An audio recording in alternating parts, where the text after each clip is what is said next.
പുഴയുടെ കരയിൽ ജനിക്കുകയും പുഴയുടെ കരയിൽ ജീവിക്കുകയും പുഴയുടെ കരയിൽ ജീവിതം തുടരുകയും പുഴയുടെ കരയിൽ ജീവിതം ഒടുങ്ങുകയും ചെയ്യണം എന്ന് വിചാരിക്കുന്ന ഒരു കവിയെ നാം എന്ത് പേരിട്ടാണ് വിളിക്കുക? ലോകത്തിൻ്റെ ഏത് ഭാഗത്തേക്ക് പോയാലും പുഴയുടെ കൈവിരലുകൾ തൻ്റെ പിറകെ വരുന്നുവെന്നും തിരിച്ച് വരുന്നില്ലേ എന്ന് പുഴയുടെ വിരലുകൾ ചോദിക്കുന്നുവെന്നും കരുതുന്ന കവിയെ നാം ഏത് പേരിട്ടാണ് വിളിക്കുക? പുഴയുടെ കരയിൽ എന്നതിനെ ഒരു സമസ്ത പദമായിട്ട് ഒറ്റ വാക്കായിട്ട് പറയുമ്പോൾ പുഴക്കര, പുഴക്കരയിൽ എന്നൊക്കെ നമ്മൾക്ക് പറയാൻ കഴിയുമെങ്കിലും ഒരു കവിയുടെ പേര് ആ പുഴയുടെ കരയോട് ചേർത്ത് വയ്ക്കുമ്പോൾ അത് ഇഴുകിച്ചേർന്ന് പുഴങ്കര എന്ന വാക്കായിട്ട് മാറുകയും ചെയ്തേക്കാം. മലയാള കവിതയിൽ 1980-കൾ മുതൽ തൻ്റേതായ പുഴങ്കരത്തരം കൊണ്ട് അല്ലെങ്കിൽ പുഴങ്കരത്വം കൊണ്ട് തനിനിൽപ്പ് നിൽക്കുന്ന കവിയാണ് സച്ചിദാനന്ദൻ പുഴങ്കര. അടുക്കള എന്ന കവിതാ സമാഹാരവുമായി 1989-ൽ കവിതയുടെ അരങ്ങത്തേക്ക് വന്ന സച്ചിദാനന്ദൻ പുഴങ്കര കാവ്യഭാഷയുടെയും ആവിഷ്കാരത്തിൻ്റെയും കാര്യത്തിൽ നിരന്തരം അതിസൂക്ഷ്മത പുലർത്തിക്കൊണ്ടേയിരിക്കുന്നു. ഇപ്പോഴും ഞാൻ സംസാരിച്ചു കൊണ്ടിരിക്കുമ്പോൾ തന്നെയും അടുക്കള എന്ന ആ സമാഹാരത്തിൻ്റെ ദൃശ്യങ്ങൾ പ്രേക്ഷകർക്ക് കാണിച്ചു കൊടുക്കാവുന്നതാണ്. 1989-ൽ എഴുതിയ അടുക്കള എന്ന കവിത സച്ചിദാനന്ദൻ പുഴങ്കര ആരംഭിക്കുന്നത് ഇങ്ങനെയാണ്: അടുക്കള എല്ലാം പഴയതുപോലെ, തടവിൽ കിടക്കുന്ന വെണ്ടയ്ക്ക, തക്കാളി, കടുകുമണികളുടെ തിരുക്കുറൾ ചെപ്പ്, നിശബ്ദരായ സന്ദർശകരെ പോലെ ഉപ്പും പഞ്ചസാരയും വിളമ്പി ഒഴിയുന്ന പ്ലാസ്റ്റിക് ഡബ്ബകൾ, അനക്കമറ്റ തീ, ഇനിയും കാലമാകാത്ത പാചകം, വരച്ചു വച്ചതുപോലെ സകലതും. പക്ഷേ ഒരു നാൾ വെണ്ടയ്ക്ക പരോളിൽ ഇറങ്ങി. ഈ കവിത ഇങ്ങനെ തുടരുകയാണ്: ഒരു നാൾ വെണ്ടയ്ക്ക പരോളിൽ ഇറങ്ങി, അഭിമുഖ സംഭാഷണത്തിന് ഇരുന്നു കൊടുത്തു എന്ന് പറഞ്ഞുകൊണ്ട് തുടങ്ങുന്ന ആ കവിത അവിടെ നിന്ന് അരങ്ങത്തേക്ക് പറക്കാൻ ശ്രമിക്കുകയാണ്. അടുക്കളയിൽ നിന്ന് പറന്നെത്തിയത് അരങ്ങിലോ ആകാശത്തോ അതോ പുറപ്പെട്ടയിടത്ത് തന്നെ 1000 വട്ടം തിരിച്ചെത്തുന്ന അടുക്കളയിൽ തന്നെയോ എന്ന് പറയാൻ കഴിയാത്ത രീതിയിൽ ഇപ്പോഴും ലോകത്തിൻ്റെ എവിടെ എത്തിയാലും മിക്കവാറും സ്ത്രീകളുടെയും കൈകൾ നിശബ്ദരായ സന്ദർശകരെ പോലെ ഉപ്പും പഞ്ചസാരയും വിളമ്പി ഒഴിയുന്ന പ്ലാസ്റ്റിക് ഡബ്ബകളിലേക്കെന്ന പോലെ ഇപ്പോഴും അതേ അടുക്കളയുടെ നിശ്ചലനം തുടരുന്നില്ലേ എന്ന ചോദ്യം ഉയരുകയും ചെയ്തേക്കാം. ഈ സൂചിപ്പിച്ച കാവ്യഭാഷാ രീതികളിൽ നിന്ന് നേരെ വിപരീതമായ നിരവധി ശൈലികളുടെ സ്വാഭാവികമായ ആവിഷ്കാരങ്ങളായ അനവധി കവിതകളും സച്ചിദാനന്ദൻ പുഴങ്കരയുടേതായിട്ട് ഉണ്ട്. ഹാർമോണിയം എന്ന അദ്ദേഹത്തിൻ്റെ കവിതാ സമാഹാരമാണ് ഇപ്പോൾ നമ്മുടെ മുന്നിലുള്ളത്. എഴുത്തുകാരനും നമ്മോടൊപ്പം ചേരുകയാണ്. സ്വാഗതം സച്ചിദാനന്ദൻ പുഴങ്കര. പുഴങ്കര എന്ന് അഭിസംബോധന ചെയ്യുമ്പോൾ തന്നെ ഒരു തണുപ്പും കുളിർമയും വരുന്നു. പ്രത്യേകിച്ചും ഏപ്രിലിലെ കൊടും ചൂടിൽ ഇടയ്ക്ക് വല്ലപ്പോഴും പെയ്യുന്ന വേനൽ മഴയുടെ ആശ്വാസത്തിൻ്റെ നടുവിലാണ് നമ്മൾ തമ്മിൽ ഉള്ള ഈ സംഭാഷണം നടത്തുന്നത്. ഹാർമോണിയം എന്ന ഈ കവിതാ പുസ്തകം ഞാൻ കയ്യിലെടുക്കുന്നതും ഈ ഒരു കൊടും വേനലിൻ്റെ ഇടയ്ക്ക് വല്ലപ്പോഴും കിട്ടുന്ന മഴകൾക്കിടയിലാണ്. എല്ലാ കവിതകളും വായിച്ചു പോകുമ്പോൾ നമ്മുടെയൊക്കെ ജീവിതത്തിൽ നിന്ന് ഇല്ലാതെയാകുന്ന പലതരം നനവുകളാണ് ഈ കവിതയെ സജലവും സഫലവുമാക്കുന്നത് എന്ന് തോന്നുന്നുണ്ട്. മിക്കവാറും കവിതകളിൽ ജീവിതത്തിൻ്റെ നനവും പുഴയും മഴയും ഒഴുക്കുമുണ്ട്. ജീവിതത്തിൽ നിന്ന് ഇല്ലാതാകുന്ന ഒന്നിനെ ജലം കൊണ്ട് തിരിച്ചു പിടിക്കാനുള്ള ഒരു കാവ്യ താല്പര്യം എല്ലാ കാലത്തും സച്ചിദാനന്ദൻ പുഴങ്കരയിൽ ആർദ്രമായിട്ട് പ്രവർത്തിച്ചതുപോലെ തന്നെ ഈ കവിതയിലും അതിൻ്റെ പ്രവർത്തനത്തിൻ്റെ തുടർച്ചയുണ്ട്. ഏറ്റവും ഒടുവിൽ ഈയിടെ സച്ചിദാനന്ദൻ പുഴങ്കര ഒരു പ്രസിദ്ധീകരണത്തിൽ എഴുതിയ കവിതയുടെ പേരും ജലാധിപത്യം എന്നാണല്ലോ. ജനാധിപത്യം എന്നതല്ല, ജലത്തിൻ്റെ ആധിപത്യം, ജലാധിപത്യം എന്നാണല്ലോ. അപ്പോൾ എന്താണ് സച്ചിദാനന്ദൻ പുഴങ്കരയ്ക്ക് കവിത എന്ന ഒട്ടും ലളിതമല്ലാത്ത എന്നാൽ ഒട്ടും പുതുമയുമില്ലാത്ത ഒരു ചോദ്യം ചോദിച്ചുകൊണ്ട് തുടങ്ങാമെന്ന് കരുതുന്നു. നമസ്കാരം. ഞാനിതിപ്പോ ഇതിന് മറുപടിയായിട്ട് എൻ്റെ ആദ്യത്തെ സമാഹാരത്തിന്റെ ആമുഖം വായിക്കാന്ന് വിചാരിക്കുകയാണ്. ഇവനും ജീവിതം പോലെ മുറിഞ്ഞ വൃത്തത്തിലാണ്. ഇവന്റെ ഹൃദയം ചെറുനാരങ്ങ. കരഞ്ഞു നേരം വെളുപ്പിക്കുന്ന കാക്കത്തൊണ്ടയാണ് ഇവന്. ഈ സ്വപ്നകലാപന് ജ്ഞാനിയുടെ ദുർമുഖമല്ല. ഇവൻ വിനയം കാണിക്കാത്ത ഒരു പരുക്കൻ കാഞ്ഞിരം. കൈപ്പൻ ചില്ലകളിൽ മധുരിക്കുന്ന ഇല പോലെ പറ്റിക്കൂടുന്ന തത്ത. സ്വന്തം കുപ്പായം പോലും തയ്ക്കാൻ മറന്നവനാണ് ഈ തുന്നൽക്കാരൻ. സൂചിക്കുഴയിൽ കൂടി കടന്നുപോയ ഒട്ടകം, മണൽക്കാട്ടിൽ വെടിഞ്ഞ ദാഹസഞ്ചി, മയിലുകളെ പോലെ താണ്ഡവമാടുന്ന കുഞ്ഞുങ്ങൾക്ക് ഹനുമാൻ കിരീടങ്ങൾ വെച്ചുകൊടുത്തത് ഇവനാണ്. കിഴക്കുതിക്കുന്ന പൊട്ടനേക്കാൾ പൊട്ടനാണിവൻ, കടൽ നികത്താൻ തുടങ്ങിയ അണ്ണാൻ. ഇവൻ കവിത എഴുതുകയല്ല, കവിത ഇവനെ ഉറക്കെ വായിക്കുന്നു. ഒരുപക്ഷെ ഇങ്ങനെ: സ്വന്തം എരിവറിയാത്തവനാണ് ഈ കുരുമുളക്, ഭൂമിയിൽ അവശേഷിക്കുന്ന പച്ചവേഷങ്ങളിൽ ഒന്ന്. ഞാനും ഇങ്ങനെയൊക്കെയെങ്കിലും വായിക്കപ്പെടട്ടെ. എന്തെന്നാൽ മനുഷ്യപ്പറ്റില്ലാത്ത ഒരു വാക്കുപോലും എഴുതിയിട്ടില്ല എന്നാണ് ഞാൻ വിശ്വസിച്ചു വെച്ചിരിക്കുന്നത്. പൊതുവെ എനിക്ക് ഇത്രയേ ഈ ചോദ്യത്തിന് ഉത്തരമായിട്ടും സ്വന്തം കവിതയെക്കുറിച്ചും പറയാനുള്ളൂ എന്ന് തോന്നുന്നു. മനുഷ്യപ്പറ്റില്ലാത്ത ഒരു വാക്ക് പോലും, അക്ഷരം പോലും എഴുതിയിട്ടില്ല എന്ന് പറയുമ്പോൾ അതിൽ കൃത്യമായിട്ടുള്ളൊരു ബോധ്യമുണ്ട്.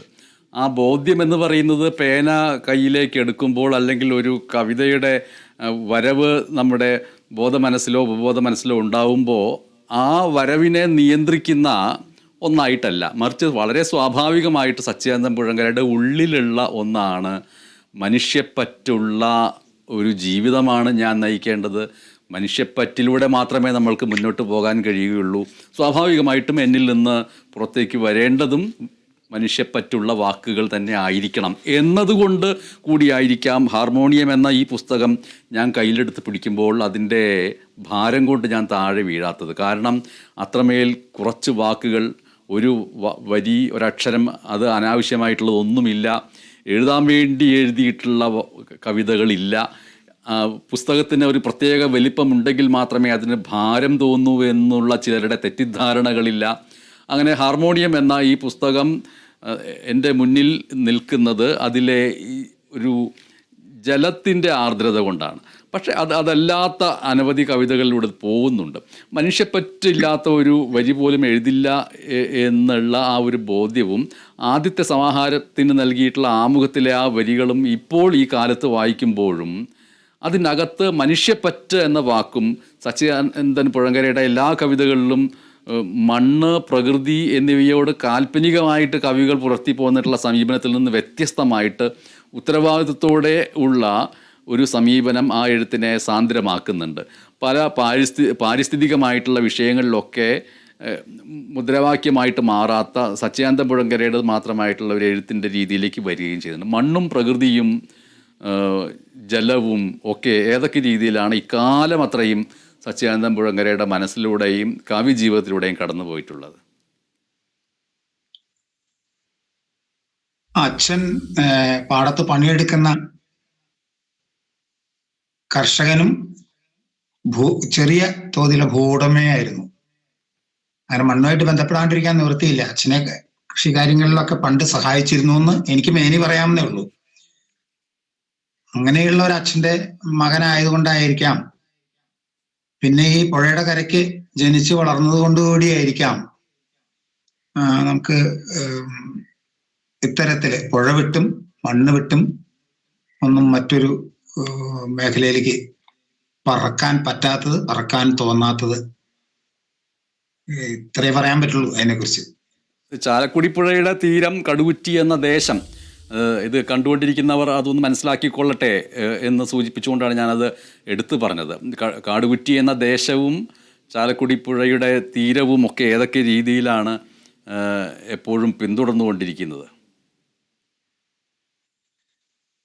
സത്യത്തിൽ ഇത് വിശദീകരിക്കാൻ വളരെ പ്രയാസമുള്ള, അഥവാ വിശദീകരിക്കണമെങ്കിൽ കുറേ സമയമെടുത്ത് പറയേണ്ട ഒരു ചോദ്യമാണത്. നമ്മളുടെ സ്വകാര്യ സംഭാഷണങ്ങളിലോ നമ്മൾ ഒരുമിച്ചിരിക്കുമ്പോഴോ അങ്ങനെ പറഞ്ഞ് പോകാവുന്ന ഒരു വിഷയമാണ് ഇപ്പോ അങ്ങ് ഈ ചോദ്യമായിട്ട് ഉന്നയിച്ചത്. ഇത് ആത്മകഥ തന്നെയാണ് ഞാൻ എഴുതുന്നത്. ആകെ ഒരു കവിത എഴുതുന്നുള്ളൂ. അങ്ങനെയൊക്കെ തോന്നിയിട്ടുണ്ട് എനിക്ക്. ഈ ഒരു കവിതയുടെ പല ഭാഗങ്ങളായിട്ട് കുറച്ച് കുറച്ച് വരികൾ വരുന്നു, അതിനൊക്കെ ഓരോ വ്യത്യസ്തമായുള്ള പേരിട്ട് അവിടെ ഇവിടെയൊക്കെ പബ്ലിഷ് ചെയ്യുന്നു എന്നുള്ളത് കവിഞ്ഞ് ഈ ആത്മകഥ എഴുതാൻ സാധ്യമല്ലാത്തതുകൊണ്ട്, എഴുതേണ്ടത് ഇല്ലാത്തതുകൊണ്ട്, അഥവാ കവിത എഴുതുന്ന കാരണം ആത്മകഥയുടെ ആവശ്യമില്ലാത്തതുകൊണ്ട് എഴുത്ത് തുടരുന്നു. അത്രേ പറയാൻ പറ്റുന്നുള്ളൂ പെട്ടെന്ന്. ഈ 1989 അടുക്കള വരുന്നു. ആ അടുക്കളയുടെ ആദ്യത്തെ പ്രകാശിതമായ പതിപ്പുകളുടെ ഒരു കോപ്പി എൻ്റെ കൈവശം ഇപ്പോഴും സൂക്ഷിച്ചിരിക്കുന്നത് കൊണ്ടും അതിന് ഒരു ഇളം പച്ച കലർന്ന ഒരു മുഖചിത്രമുള്ളത് കൊണ്ടും ഒക്കെ ആ സമയം 90കളുടെ തുടക്കവുമാണല്ലോ. കെൻ സരാവിവോയുടെ പാരിസ്ഥിതികമായിട്ടുള്ള പോരാട്ടങ്ങളുടെ വാർത്തകൾ ഇവിടേക്ക് വന്നുകൊണ്ടിരിക്കുന്നു. ഇവിടെ നമ്മുടെ നാട്ടിലാണെങ്കിൽ ചാലിയാർ പുഴയുടെ വലിയ അതിനെ മരണാസന്നമാക്കുന്ന ആസുരതകൾ ഒരു ഭാഗത്ത് വരുന്നു, സമരം നടക്കുന്നു. അങ്ങനെയൊക്കെ അതുമായിട്ട് ചേർന്നുകൊണ്ട് കാവ്യജീവിതം മുന്നോട്ട് പോയിട്ടുള്ളതിനെ കുറിച്ച് സൂചിപ്പിക്കാമോ?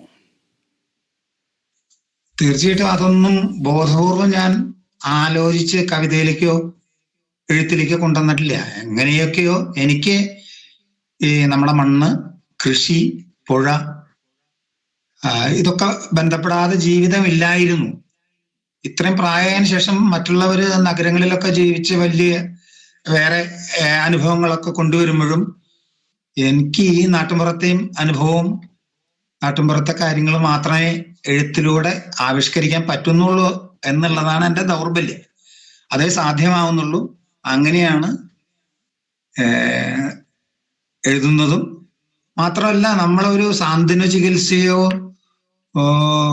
എന്താ പറയാ പരിഹാര പ്രാർത്ഥനയോ ഒന്നുമല്ല കവിത. ഒരു രാഷ്ട്രീയ പ്രവർത്തനമാണ്. അത് അത്ര എളുപ്പമല്ല, അസാധ്യമല്ല.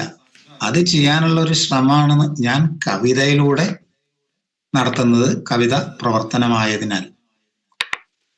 പലപ്പോഴും പല ഘട്ടങ്ങളിലും സച്ചിദാനന്ദൻ പുഴങ്കരയോട് വ്യക്തിപരമായിട്ടൊക്കെ അടുത്തിരുന്ന് സംസാരിക്കുമ്പോൾ എപ്പോഴും പറഞ്ഞു കേട്ടിട്ടുള്ള ഒന്നാണ്, കവിതയെക്കുറിച്ച് സംസാരിക്കുക, കവിതയെക്കുറിച്ച് വിശദീകരിക്കുക എന്നതിൽ പരം പ്രയാസമുള്ള ഒന്നില്ല എന്നുള്ളത്, വാക്കാൽ എന്നുള്ളത്. അത് എന്തുകൊണ്ടാണ് അങ്ങനെ ഒന്ന് മറ്റ് പല കവികളിൽ നിന്നും അങ്ങേയറ്റം വ്യത്യസ്തമായിട്ട് കവിതയെക്കുറിച്ച് പറയുമ്പോൾ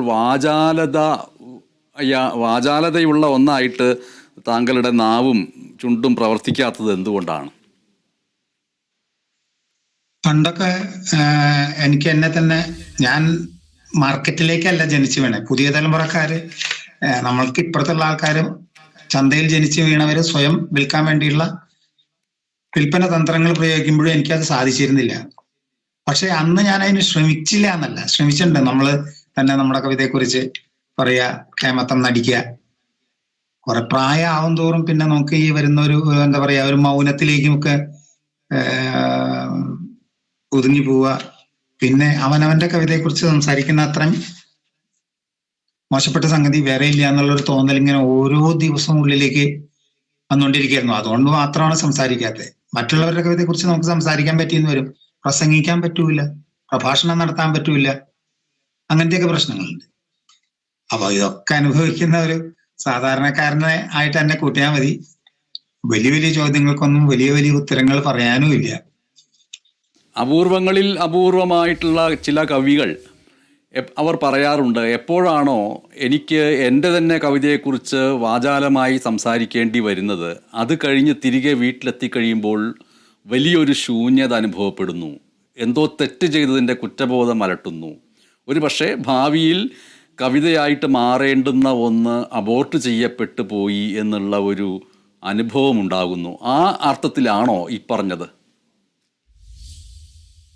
അങ്ങനെയെന്ന് പറയുമ്പോൾ വീട്ടിൽ വരുമ്പോൾ കുറ്റബോധം ഉണ്ടാവണമെങ്കിൽ ഈ കുറ്റബോധം തോന്നുന്ന കാര്യങ്ങൾ പറഞ്ഞിട്ടുണ്ടാവണം. തീർച്ചയായിട്ടും ഈ മിണ്ടാതിരുന്നാൽ, എനിക്ക് രണ്ടാമത് അവർ പറഞ്ഞത് ശരിയാണ്, നമുക്ക് കവിത എഴുതാനുള്ള പലതും നഷ്ടപ്പെടാതെ സൂക്ഷിക്കാനും ഒക്കെ ആയിരിക്കണം ഞാൻ സ്വയം, ഞാൻ എന്നല്ല അഹം ഇല്ലാതാവാൻ വേണ്ടിയിട്ടായിരിക്കാം ആ വർത്തമാനം കുറയ്ക്കുന്നതും മിണ്ടാതെ വീട്ടിലേക്ക് പോരുന്നതും എന്ന് തോന്നുന്നു. എന്നാലും ഇങ്ങനെ സംസാരിക്കുമ്പോൾ പോലും ഞാൻ എന്നുള്ളൊരു മട്ട് വന്നു ചേരണ്ട് എനിക്കും. അത് ഒടുവിലത്തെ അവസാനത്തെ വാക്ക് അതൊന്നും അല്ല. നിങ്ങളൊക്കെ ഇവിടെ മറ്റുള്ളവരെ വായിക്കുന്നവരും മറ്റെല്ലാവരും കൂടി തീരുമാനിക്കുന്നതായിരിക്കണം ആയിരിക്കും എന്നെക്കുറിച്ചും കവിതയെക്കുറിച്ചുള്ള അവസാനത്തെ വാക്ക്. പ്രണയം മുഴുവനും പേനയിൽ നിറച്ചു ഞാൻ പ്രകൃതിക്കയക്കുന്നു മഴകൾ എഴുതുവാൻ. പ്രണയം മുഴുവനും പേനയിൽ നിറച്ച് ഞാൻ പ്രകൃതിക്കയക്കുന്നു മഴകൾ എഴുതുവാൻ എന്നുള്ളത് വറ്റിയില്ല എന്ന കവിതയിലെ വരികളാണ്.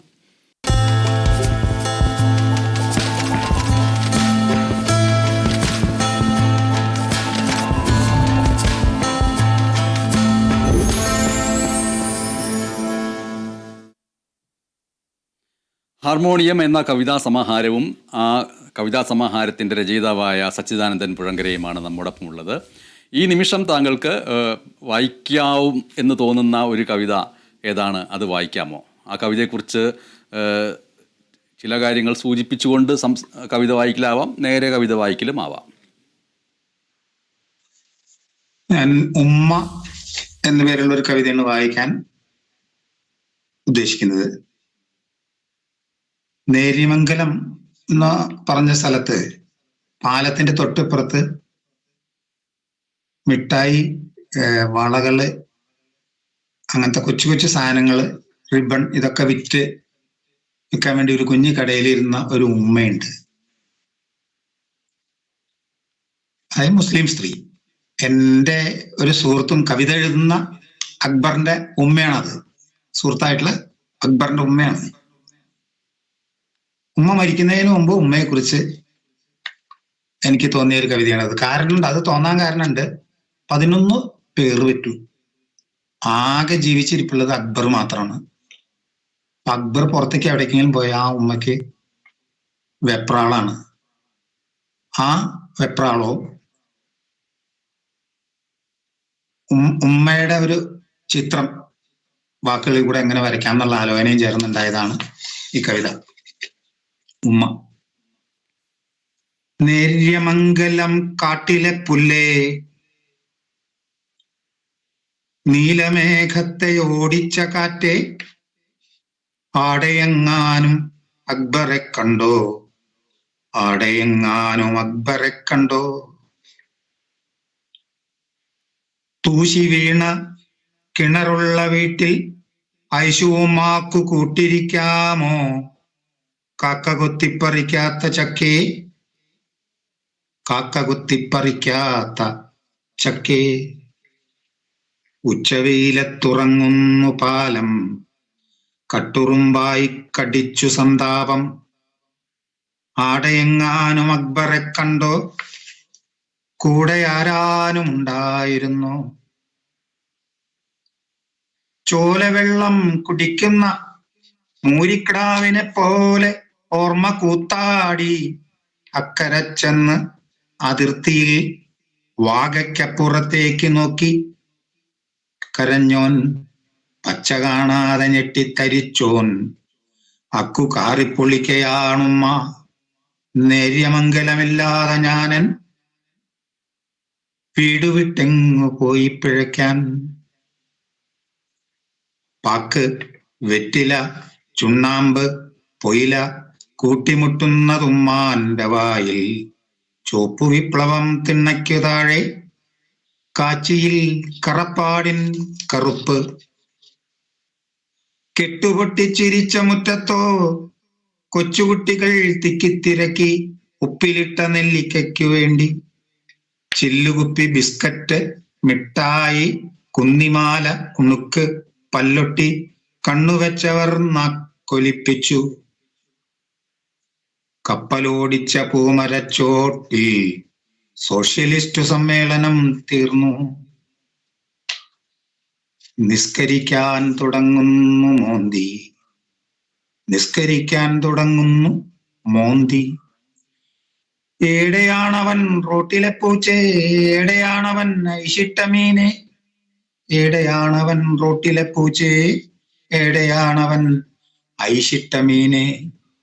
ഇങ്ങനെ കവിക്കുണ്ടായിരുന്നു പണ്ടുപണ്ടേ ബഷീറിന്റെ ഉമ്മ. ഇന്നലെ ശരിക്കുണ്ടായിരുന്നു കണ്ണടഞ്ഞു കരിഞ്ഞൊരുമ്മിഞ്ഞ. ഇങ്ങനെ കവിക്കുണ്ടായിരുന്നു പണ്ടുപണ്ടേ ബഷീറിന്റെ ഉമ്മ. ഇന്നലെ ശരിക്കുണ്ടായിരുന്നു കണ്ണടഞ്ഞു കരിഞ്ഞൊരുമ്മിഞ്ഞ ഒന്നുമുണ്ടാണ്ടിരിക്കെ നബീസു, ഒന്നുമുണ്ടാണ്ടിരിക്കെ നബീസു. ഉമ്മ. ഈ കവിത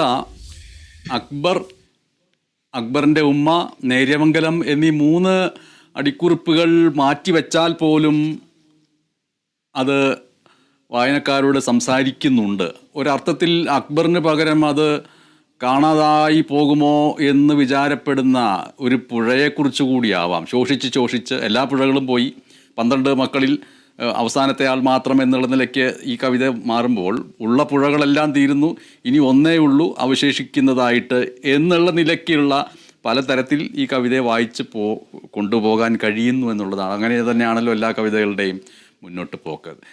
സച്ചിദാനന്ദൻ പുഴങ്കരയെ സംബന്ധിച്ചിട്ട് യൗവനം, കൗമാരം കടന്ന് യൗവനത്തിലേക്ക് എത്തുന്ന സമയം എന്നൊക്കെ പറയുന്നത് എനിക്ക് തോന്നുന്നു മഹാരാജാസ് കോളേജിലൊക്കെ ഉള്ള പഠനകാലം 80കളുടെ പകുതിയോട് കൂടിയിട്ട്, അതേപോലെ Victoria college, Palakkad Victoria college, Pablo Neruda ആ കാലത്ത് എനിക്ക് തോന്നുന്നു ഒരു കൗമാരം കഴിഞ്ഞു നിൽക്കുന്ന നിങ്ങളുടെയൊക്കെ തലമുറയിൽ ഏറ്റവും വലിയ ഹരമുണ്ടാക്കിയിട്ടുള്ള ഒരു കവിയായിരിക്കണം. നെരൂദയുടെ നിരവധി കവിതകൾ താങ്കൾ വിവർത്തനവും ചെയ്തിട്ടുണ്ട്. ആ ഒരു കൗമാരം കടന്നുള്ള യൗവനത്തിൻ്റെ സമയത്ത് കവിതയെക്കുറിച്ചുള്ള തരുണമായ ബോധങ്ങൾ, വിചാരങ്ങൾ, അതിന് പിന്നീട് വന്ന മാറ്റങ്ങൾ, വിവർത്തനമടക്കമുള്ള കാര്യങ്ങൾ ഉണ്ടാക്കിയ ഒരു ഹരം, ഇതിനെക്കുറിച്ചൊക്കെ ഒന്ന് പറയാൻ കഴിയാമോ? ശ്രമിച്ചു നോക്കാം. 80കളിൽ അല്ലായിരുന്നു ഞാൻ മഹാരാജാസിലെ 1968-70 കാലഘട്ടത്തിലാണ് പ്രീ ഡിഗ്രി. അത് കഴിഞ്ഞ് ഗവൺമെന്റ് വിക്ടോറിയ കോളേജ് പാലക്കാട്ടിലായിരുന്നു. അവിടെ വെച്ച് ഈ ഒരു നക്സലൈറ്റ് എന്താ പറയാ വെളിച്ചപ്പെടല്, ഈ കൊടുങ്ങല്ലൂര് പോയിട്ട് നമ്മള് നെറുക വെട്ടി പൊളിക്കണ പോലെയുള്ള തുള്ളലൊക്കെ നടത്തുന്നില്ലേ കോമരങ്ങൾ, അതുപോലെയുള്ള ഒരു എടുത്തു ചാട്ടം ഞങ്ങളുടെ ഞങ്ങളുടെ ചെറുപ്പത്തിന് അന്നുണ്ടായിരുന്നു.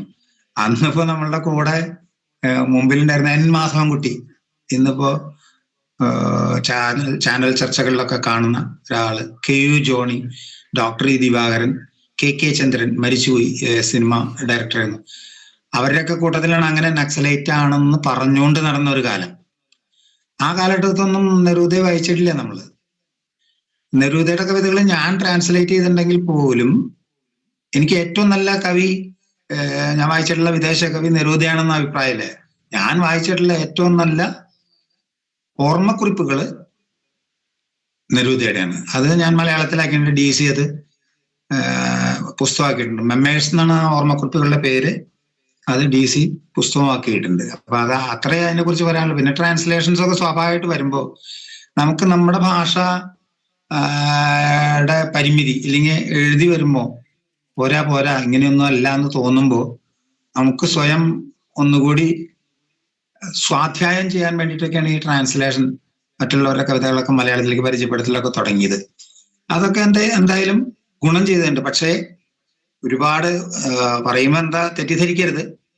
പല കവികളുടെയും, മലയാളത്തിൽ എഴുതുന്ന പല കവികളുടെയും കവിത ഒരു വിദേശ ഭാഷയിലെ കവിത മലയാള ലിപിയിൽ എഴുതിയ പോലെ എനിക്ക് തോന്നാറുണ്ട്.